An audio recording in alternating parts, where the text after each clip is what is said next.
Bismillahirrahmanirrahim. Assalamualaikum warahmatullahi wabarakatuh. Perkenalkan, nama saya Sri Nur Hidayah, anggota PMR Unit 028 dari SMA Negeri 19 Luwu, mengikuti lomba kategori kultum. Bismillahirrahmanirrahim. Assalamualaikum warahmatullahi wabarakatuh. Alhamdulillahi rabbil alamin. Assalatu wassalamu ala asrafil anbiya'i wa mursalin sayyidina Muhammadin wa ala alihi wa sahbihi ajma'in, amma ba'd. First of all, let's say thanks to our God Allah subhanahu wa ta'ala, who has been giving us long life, beautiful life, so we can be in this place. Secondly, my salat and salam always be delivered to our Prophet Muhammad sallallahu alaihi wasallam, who has brought us from the darkness to the lightness.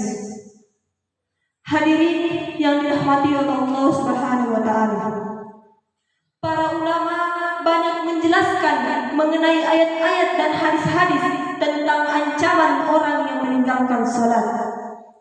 Seperti yang kita ketahui bahwa sholat termasuk rukun Islam kedua setelah syahadat. Artinya akan ditolak keislaman seseorang walaupun ia telah mengucapkan asyhadu an la ilaha illallah wa asyhadu anna muhammadar rasulullah, namun ia meninggalkan sholat. Allah subhanahu wa ta'ala telah berulang-ulang kali menjelaskan di dalam Al-Quran, di antaranya fawailul lil musallin alladzina hum an salatihim sahun. Celakalah orang yang salat, yaitu orang yang lalai dalam salatnya. Allah subhanahu wa ta'ala telah menggolongkan ciri-ciri orang yang munafik, yaitu orang yang malas dalam salatnya. Bukan berarti orang yang tidak menunaikan ibadah sholat, tapi orang yang malas dalam sholatnya. Bagaimana dengan tarawih kita? Apakah termasuk dari golongan tersebut? Kita mencari tarawih yang waktunya paling singkat, yang waktunya paling cepat, dan kita mencari tarawih yang rakaatnya paling sedikit. Jangan sampai kita termaksud dari golongan orang yang sahur, orang yang lalai dalam sholatnya. Dan jangan sampai kita termaksud dari golongan orang yang kusala atau orang yang malas dalam sholatnya. Hadirin yang dirahmati oleh Allah subhanahu wa ta'ala, sholat adalah salah satu-satunya ikatan antara kita dengan langit. Dan sholat adalah satu-satunya ikatan antara hambanya dengan Allah subhanahu wa ta'ala. Bagaimana mungkin seseorang berharap pertolongan kepada orang yang kita tidak memiliki ikatan apapun? Seorang perempuan yang tidak memiliki ikatan dengan mantan suaminya, bagaimana dia meminta nafkah dan pertolongan dengan mantan suaminya itu? Begitulah ikatan kita dengan Allah. Satu waktu sholat kita tinggalkan, artinya kita telah memutuskan ikatan dengan Allah subhanahu wa ta'ala. Bagaimana cara kita meminta nafkah, rezeki, umur yang panjang kepada Allah, sedangkan kita sendiri yang telah memutuskan ikatan dengan Allah subhanahu wa ta'ala.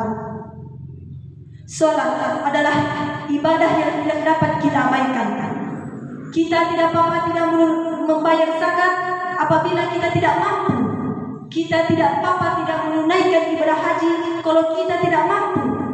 Kita tidak apa-apa tidak menunaikan ibadah puasa kalau kita tidak mampu dengan cara dikodok atau difidyah. Tapi sholat, ibadah yang tidak dapat kita abaikan. Jika kita tidak dapat melaksanakannya dengan cara berdiri, kita dapat melaksanakannya dengan duduk atau berbaring. Dan sholat adalah amalan yang pertama dihisab oleh Allah subhanahu wa ta'ala. Jika amalan sholat kita baik, maka amalan-amalan seterusnya pun akan baik. Dan sebaliknya, jika amalan sholat kita buruk, maka amalan-amalan lainnya pun akan rusak. Allah tidak mau kita memutuskan hubungannya dengan Dia. Kita telah baik, kepada orang itu, kita telah memberikan yang terbaik kepada orang itu, tapi kita diputuskan tanpa alasan. Begitupun yang dirasakan oleh Allah Subhanahu wa taala. Hambanya memutuskan hubungan dengannya dengan cara meninggalkan sholat. Hadirin yang dirahmati oleh Allah Subhanahu wa taala, marilah kita sama-sama menjalankan ibadah sholat kita, menjaganya. Seperti yang kita ketahui bahwa sholat adalah tiang agama.